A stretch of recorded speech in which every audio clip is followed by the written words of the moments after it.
Men are from Mars, women are from Venus by John grey. कैसे होंगे सारे झगड़े खत्म, ये जान गए तो कभी लड़ाई नहीं होगी।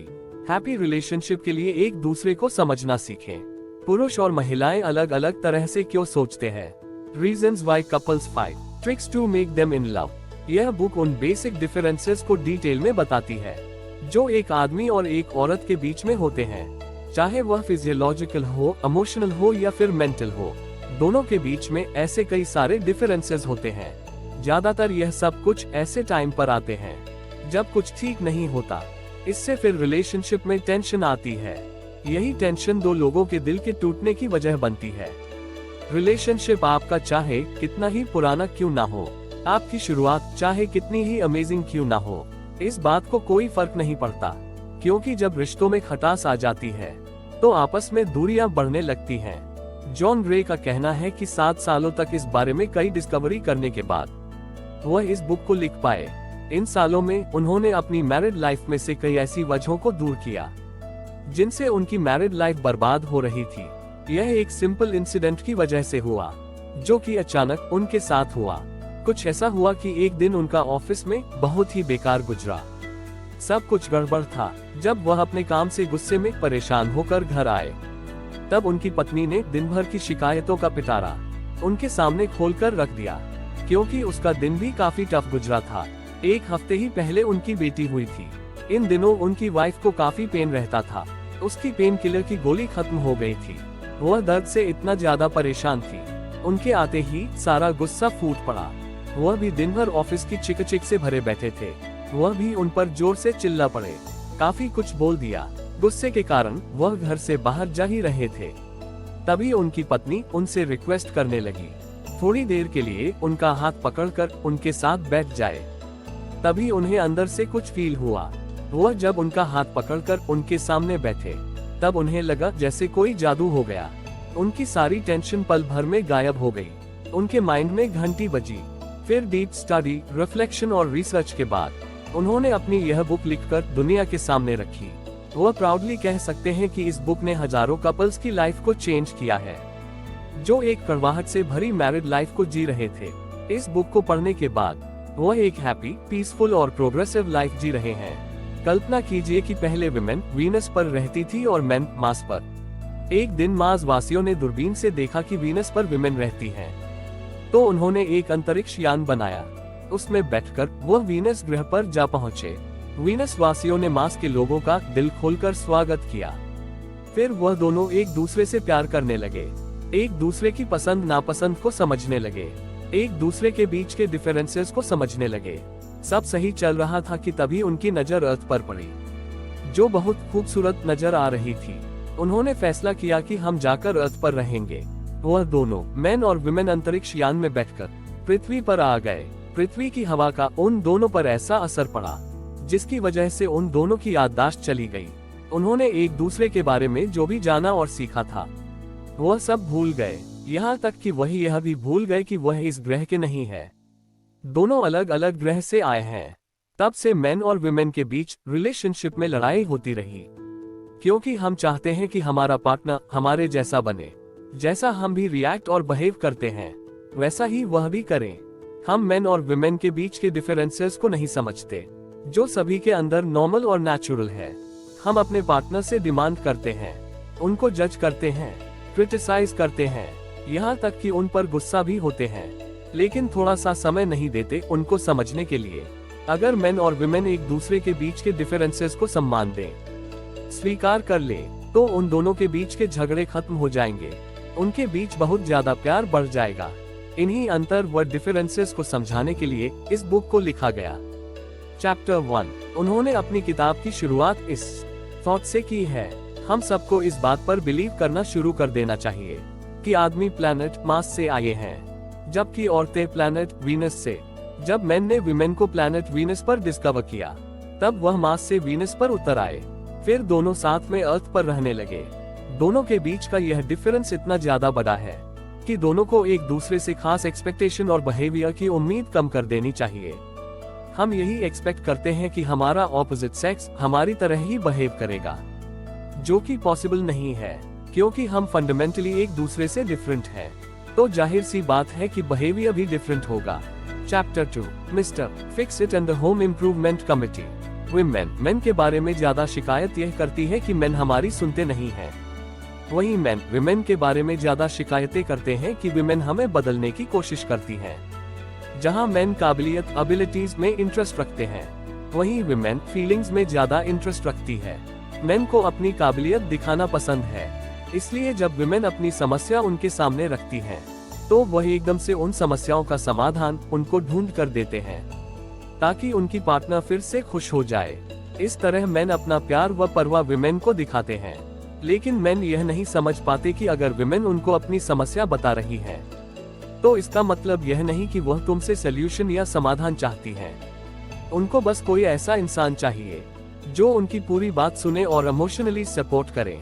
जब मैन कोई गलती कर देते हैं, तो विमेन एक इम्प्रूवमेंट कमिटी बनकर उन्हें बेहतर बनाने की कोशिश करती है, जिसकी वजह से मैन सोचने लगते हैं कि यह मुझे किसी काबिल नहीं समझती, मुझे चेंज करना चाहती है या फिर मुझे कंट्रोल करना चाहती है। यहाँ पर विमेन को समझना चाहिए कि मैन को काबिल होना पसंद है। आप उन्हें यकीन दिलाइए कि वह काबिल है और भी ज्यादा काबिल बन सकते हैं, जिससे वह मोटिवेट हो जाएंगे। तो हमें यहाँ यह बात समझनी होगी, मैन और विमेन एक दूसरे से कितने अलग हैं। जब कोई विमेन आपसे अपनी समस्या के बारे में बात करे या फिर यह बताए कि आज उसके साथ क्या क्या हुआ, तो आप उनको बीच में मत रोको, बस उनको सुनते रहो। जब तक वह कोई सलाह या समाधान ना मांगे, तब तक उनको कोई समाधान या सलाह न दो। विमेन को समझना होगा, आपके पार्टनर को आपकी सलाह या इम्प्रूवमेंट से ज्यादा उनकी काबिलियत पर यकीन की जरूरत है। अगर आप एक मैन हैं, तो हमेशा याद रखें कि जब आपकी वाइफ या गर्लफ्रेंड सलाह दे, किसी चीज के बारे में कहे कि ऐसे करो या वैसे करो, तो इसका मतलब यह नहीं कि वह आपको कंट्रोल करने की कोशिश कर रही है। वह बस चाहती है कि आप फिर से कोई गलती करके किसी बड़ी समस्या में न फंस जाएं। इसलिए आपको बेहतर बनाने की कोशिश कर रही है। अगर आप एक वुमन है, तो हमेशा याद रखिए कि अगर आपका हस्बैंड या बॉयफ्रेंड आपकी बात बीच में काटकर कोई मशवरा या सलाह दे रहा है, तो वह चाहता है कि आपकी समस्या का समाधान हो जाए, ताकि आपके चेहरे की खुशियां वापस आ जाएं। आप उनको बताओ कि अगर मैं आपसे समस्या के बारे में बात कर रही हूँ, तो इसका मतलब ये नहीं कि मुझे उस समस्या का समाधान चाहिए। मैं बस चाहती हूँ कि तुम सब्र के साथ मुझे सुनो। ऐसा करके तुम मेरी बहुत बड़ी हेल्प कर रहे हो। Chapter 3, men go to their caves and women talk. जब मेन और वुमेन की जिंदगी में कोई समस्या आती है, तो लड़के उस समस्या का समाधान करके अच्छा महसूस करते हैं, जबकि वुमेन उस समस्या के बारे में किसी से बात करके अच्छा महसूस करती हैं। यही डिफरेंस है कि मैन अच्छा फील करने के लिए अकेले में रहना पसंद करते हैं, जबकि विमेन अच्छा फील करने के लिए किसी से बात करना पसंद करती हैं। जब एक मैन किसी समस्या का समाधान करने की सोचता है, तब वह दूसरी सभी चीजों को भूल जाता है, जैसे छोटी प्रॉब्लम्स और अपनी रिलेशनशिप। जैसे ही वह अपनी समस्या का समाधान कर लेता है, तब फिर से वह अपने रूम या केव से बाहर निकलकर रिलेशनशिप को निभाने के लिए तैयार हो जाता है। लेकिन अगर वह समस्या का समाधान ढूंढ नहीं पाता, तब अपनी केव में ही फंसा रहता है। अपनी टेंशन से राहत पाने के लिए वह टीवी खोलकर उस पर न्यूज या क्रिकेट देखना पसंद करता है। इन सब के चलते मैन अपनी पार्टनर को टाइम और अटेंशन नहीं दे पाता, जो उसका हक होता है, जिस वजह से विमेन को लगने लगता है कि उनका बॉयफ्रेंड या हस्बैंड उनको इग्नोर कर रहा है या फिर उनका प्यार कम हो रहा है। विमेन अक्सर समझ नहीं पाती कि मेन तनाव का सामना कैसे करते हैं। वह उन पर जोर देती हैं, अपनी समस्या के बारे में खुलकर बात करने के लिए, जिस तरह वह खुद करती हैं। अगर मेन मना करके टीवी ऑन कर ले या घर के बाहर चला जाए, तब विमेन को दुख होता है। उसके बाद रिलेशनशिप को लेकर झगड़ा भी होता है। अगर बात की जाए विमेन के अच्छा महसूस करने की, तो विमेन तुरंत मेन की तरह समस्या के समाधान के बारे में नहीं सोचती। वह पहले किसी को अपनी बातें बताकर व समझाकर थोड़ा सुकून हासिल करती है। हमेशा लड़कियों को अपनी समस्या के बारे में बात करके अच्छा महसूस होता है। इसी वजह से लड़कों को लगने लगता है कि वह कितना बोलती हैं, बार बार एक ही बात को रिपीट करती हैं। भला बात करने से कोई प्रॉब्लम सॉल्व हो जाएगी? जी हाँ, उनकी हो जाती है। यहाँ पर लड़कों को समझना होगा, अगर लड़कियाँ ज्यादा बात करती है, बार बार एक ही बात को रिपीट करती हैं, तो ऐसे उनको अच्छा महसूस होता है। आप उन पर गुस्सा न करें, इसकी बजाय आप उनको एहसास दिलाइए कि आप उनको समझते हैं। उनके नेचुरल डिफरेंस को समझिए, उनको ध्यान से सुनते रहे। वही विमेन को समझना चाहिए कि अगर उनका बॉयफ्रेंड या हस्बैंड रूम में अकेले टाइम स्पेंड करना चाहता है, तो इसका मतलब यह नहीं कि वह आपको इग्नोर कर रहा है, उसका प्यार आपके लिए कम हो रहा है। उनके नेचुरल डिफरेंस को समझिए। जब वह किसी समस्या में पड़ जाते हैं, तो अकेले रहकर समस्या का समाधान सोचना चाहते हैं। जब समस्या का समाधान हो जाएगा, तब वह फिर आपके साथ एक्टिव हो जाएंगे। अगर आपको उनके लिए कुछ करना है, तो उनसे कहिए, मेरी जरूरत हो तो आवाज लगा देना, मैं हर समस्या में तुम्हारे साथ हूँ। शायद यह सुनने के बाद वह आपसे कुछ शेयर करें, उनके दिमाग में क्या चल रहा है। Chapter 4, how to motivate the opposite sex. Men और वुमेन एक दूसरे को कैसे मोटिवेट कर सकते हैं। मेन को तब मोटिवेट और शक्तिशाली महसूस होता है जब उनकी जरूरत उनके पार्टनर को होती है। वुमेन को तब मोटिवेट और शक्तिशाली महसूस होता है जब उनको प्यार दिया जाता है, उनकी परवाह की जाती है। मेन उनको पूरी खुशी सिर्फ काबिल बनने या पावरफुल बनने में ही नहीं मिलती। वो अपनी पावर और काबिलियत का इस्तेमाल दूसरों के लिए कुछ करना चाहते हैं, खासकर वुमेन के लिए, जिनसे उन्हें पूरी खुशी मिलती है। किसी नेचर की वजह से जब एक वुमन जरूरतमंद या हेल्पलेस महसूस करती है, तो उसके लिए 5 to 5 मेन तैयार हो जाते हैं, उसको सुनने के लिए, उसका दुख दर्द बांटने के लिए।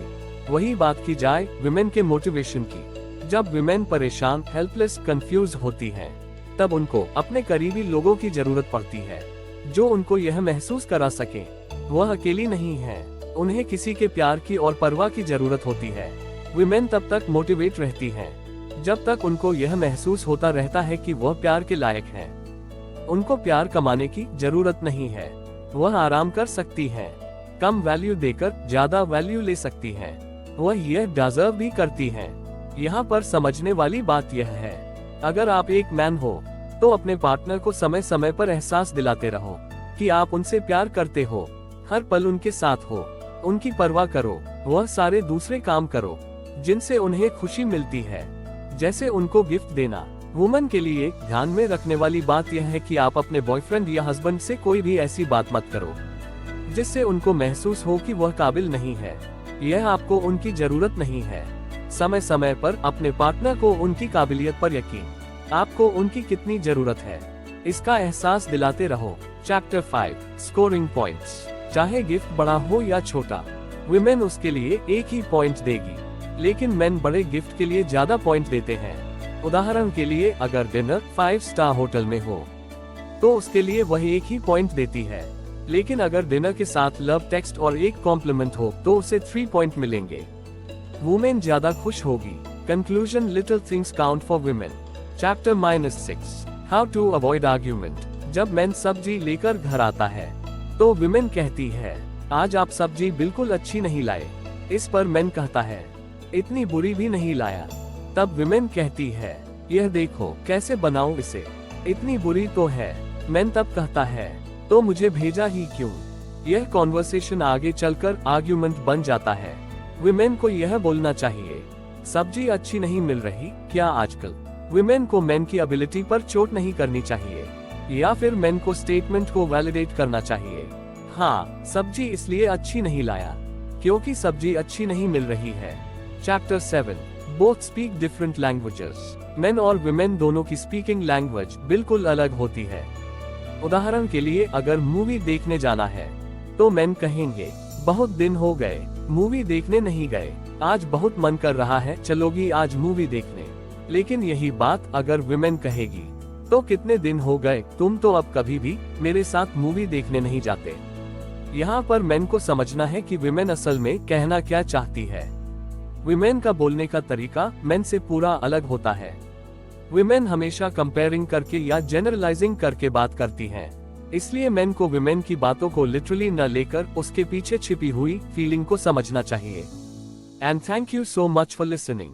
Please subscribe us for more audio book summary.